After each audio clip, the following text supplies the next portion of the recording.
আপনি কি হাতের তালুর যন্ত্রণায় ভোগেন? বিশেষ করে বিশ্রামের সময় হাতের তালু ঝিনঝিন করতে থাকে, ক্রমশ অবশ হয়ে যায় এবং ঘুমের সময় যন্ত্রণা বোধ করেন? তাহলে আপনি যে সমস্যায় ভুগছেন এই সমস্যাটাকে আমাদের পরিভাষায় বলা হয় কার্পাল টানেল সিনড্রোম বা সিটিএস।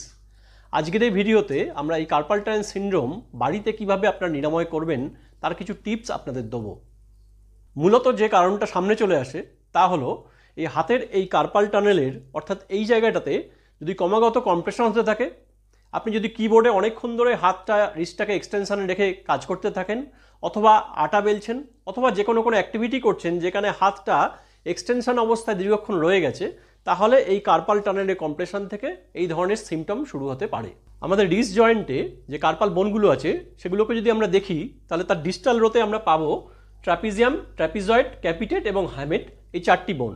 এবং প্রক্সিমাল রোয়ের যে পিসিফর্ম বোন থাকে তার হুকের সাথে সামনের দিকে এই ফ্লেক্সর রেটিনাকুলাম নামক ব্যান্ডটি যুক্ত হয়েছে। এই ব্যান্ডটি যুক্ত হওয়ার ফলে মধ্যখানে একটা হলো স্পেস তৈরি হয়েছে, যে স্পেসটাকে আমরা বলি কার্পাল টানেল। এই টানেলের মধ্য দিয়ে 9খানা টেন্ডন, মাংসপেশির টেন্ডনগুলো গেছে এবং একই সঙ্গে সবচেয়ে গুরুত্বপূর্ণ জিনিস মিডিয়ান নার্ভ গেছে। এই কার্পাল টানেলটা যদি কোনো কারণে ফ্ল্যাট হয়ে যায়, অর্থাৎ এই কার্ভেচারটা যদি লস হয়, তাহলে এই ফ্লেক্সর রেটিনাকুলাম ভেতরের যে পেশিগুলো আছে, টেন্ডনগুলো আছে, সেগুলোতে চাপ দিতে থাকে। বিশেষ করে মিডিয়ান নার্ভের কম্প্রেশন হয়। এই মিডিয়াম নার্ভের কম্প্রেশন থেকেই হাতের তালু ঝিনঝিন করা, অবশ হয়ে যাওয়া, বিশেষ করে থিনার এভিডেন্স দীর্ঘদিন ভুগলে আস্তে আস্তে ফ্ল্যাট হয়ে যায় এবং অনেকেই বলেন যে রাত্রিবেলা একটা বার্নিং সেন্সেশন, জ্বলে যাচ্ছে এরকম একটা অনুভূতি তৈরি হতে থাকে। এই যে সিমটমগুলো তৈরি হচ্ছে সেগুলো মিডিয়ান নার্ভ নিউরোপ্যাথি থেকেই তৈরি হচ্ছে। ফলে আমাদের কার্পাল টানেল সিনড্রোমের এই যে ভিডিও, সেখানে আমাদের উদ্দেশ্য হবে যে এই টানেলটা কি করে আপনি বাড়াতে পারবেন, স্পেসটা বাড়াতে পারবেন যাতে নার্ভ এবং মাসেলগুলো ঠিকঠাক মুভ করতে পারে, এই ফ্লেক্সর রেটিনাকুলামকে কীভাবে আপনি লুজ করবেন, এবং অবশ্যই এই নার্ভকে গ্লাইড করানো যাতে এই নার্ভের ইনভলভমেন্টটা আস্তে আস্তে কমানো যেতে পারে। ট্রিটমেন্ট শুরুর আগে আমাদের জানতে হবে যে আপনি কি সত্যিই কার্পাল টানেল সিনড্রোমে ভুগছেন। তাহলে কিভাবে আমরা নিশ্চিত হব? এক্ষেত্রে একটি টেস্টের কথা বলছি, এটাকে বলা হয় ফ্যালেন টেস্ট। আপনি রিস্ট দুটোকে ফ্লেক্স করে দুটো রিস্টকে এইভাবে চেপে ধরবেন। চেপে ধরে 30 সেকেন্ড থেকে 1 মিনিট মতো হোল্ড করবেন।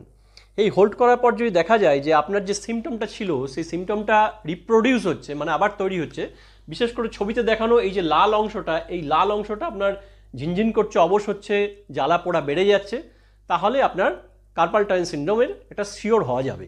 প্রথমেই যে টেকনিকটা আমরা শিখব তাকে বলা হয় টেন্ডন গ্লাইড। 5টা ধাপে এক্সারসাইজটা হবে। কীভাবে শুরু করবো আমরা? প্রথমে এইভাবে রাখবেন আপনি রিস্টটাকে, রিস্ট নিউট্রাল পজিশনে থাকবে এবং ফিঙ্গার পুরো এক্সটেনশন অবস্থায় থাকবে। প্রথম স্টেপ এই পজিশনে। দ্বিতীয় স্টেপ জাস্ট ডিস্টাল ফ্যালেঞ্জাসগুলোকে আপনি ফ্লেক্স করলেন। থার্ড স্টেপ ফিস্টের দিকে যাচ্ছেন। ফোর্থ স্টেপ পুরোপুরি ফিস্ট করছেন। ফিফথ স্টেপ সাপের ফনার মতো করছেন। এই যে পদ্ধতিটা আমরা দেখালাম, এটা পরস্পর 5 থেকে 6 বার এই সিকোয়েন্সটা আপনারা মেনটেন করে করবেন এবং প্রতি ঘন্টায় চেষ্টা করবেন 1বার 2বার করে এই এক্সারসাইজটা করার।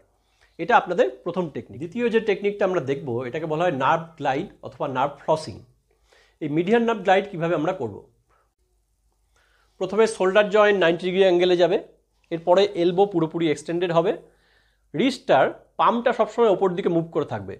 এই অবস্থায় আমি আস্তে আস্তে রিস্ট জয়েন্টটাকে এক্সটেনশন করব এবং চেষ্টা করব যতটা এক্সটেনশানে নিয়ে যেতে পারছি সেই অবস্থায় নিয়ে যাওয়ার। ম্যাক্সিমাম এক্সটেনশন পয়েন্টে যাওয়ার পর আপনারা খেয়াল করবেন যে হাতের এইখানে ঝিনঝিন করা এবং অবসর এবং হালকা যন্ত্রণা আপনারা বোধ করছেন। এই জায়গাতে নিয়ে গিয়ে মুভমেন্টটাকে আপনারা স্টপ করবেন। দেখবেন শোল্ডার যেন এলিভেট না হয়ে যায়। এই অবস্থায় আপনারা আস্তে আস্তে রিস্টটাকে একবার উপরের দিকে তুলবেন এবং আস্তে আস্তে রিস্টটা তলার দিকে যতটা পারছেন এক্সটেনশন পজিশনে যাওয়ার চেষ্টা করবেন। আবার ফ্লেকশন এবং আবার এক্সটেনশন। এই অবস্থায় হেড এবং শোল্ডার অথবা এলবো কোনো রকমভাবে মুভ করবে না।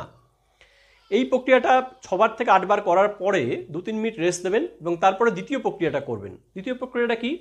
যেখানে আমরা কার্পাল টানেল সিনড্রোম ছাড়াও অন্যান্য জায়গায় মিডিয়ান নার্ভের কম্প্রেশন দেখতে পাই এবং যেটা কার্পাল টানেল সিনড্রোমটাকে অনেক বেশি বাড়িয়ে দেয়, সেক্ষেত্রে আমরা এর সঙ্গে কিছুটা অ্যাডিশন করব। কি করব? যখন রিস্টটা পুরোপুরি এক্সটেন্ডেড অবস্থায় যাবে তখন হেডটাকে রিস্টের দিকে আমরা সাইড ফ্লেকশন করব।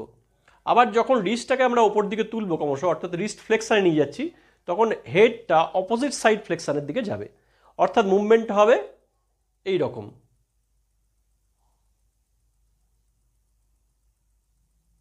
এই প্রক্রিয়াটাও 6 থেকে 8বার মধ্যে রিপিট করব এবং পরস্পর দুটো সেট করার চেষ্টা করব।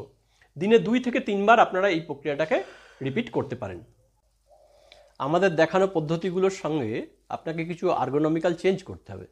যথা যদি আপনি কিবোর্ডে টাইপ করেন তাহলে আপনার রিস্টটা যেন কোনো সময় এক্সটেনশন পজিশনে না যায়, চেষ্টা করবেন এলবোতে কোনো সাপোর্ট দিয়ে রিস্টটাকে ফ্লেকশন পজিশনে রাখার বা নিউট্রাল পজিশনে রেখে এই মুভমেন্টটা করান।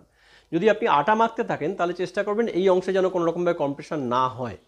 যে কোনো অ্যাক্টিভিটি যেখানে রিস্ট সবসময় এক্সটেনশন হয়ে থাকে এই ধরনের অ্যাক্টিভিটি দীর্ঘক্ষণ ধরে করাটাকে আপনারা অ্যাভয়েড করার চেষ্টা করবেন।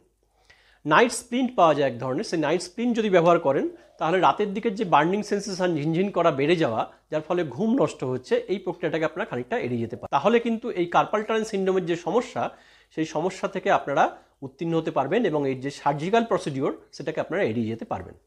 ধন্যবাদ, সকলে সুস্থ থাকবেন, ভালো থাকবেন।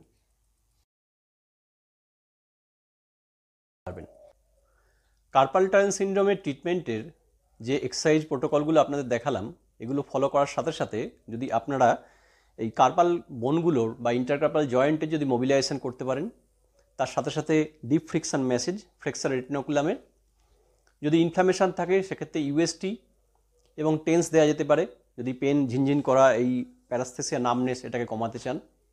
এছাড়াও ড্রাই নিডলিং অথবা কাপিং থেরাপি এই কার্পাল টানেল সিনড্রোমের ক্ষেত্রে খুবই কার্যকরী। এই প্রোটোকলগুলো আমরা আমাদের চেম্বারের ক্ষেত্রে ফলো করি। আপনারা যেটুকুনি বাড়িতে পারবেন এক্সারসাইজ সেগুলো ফলো করবেন।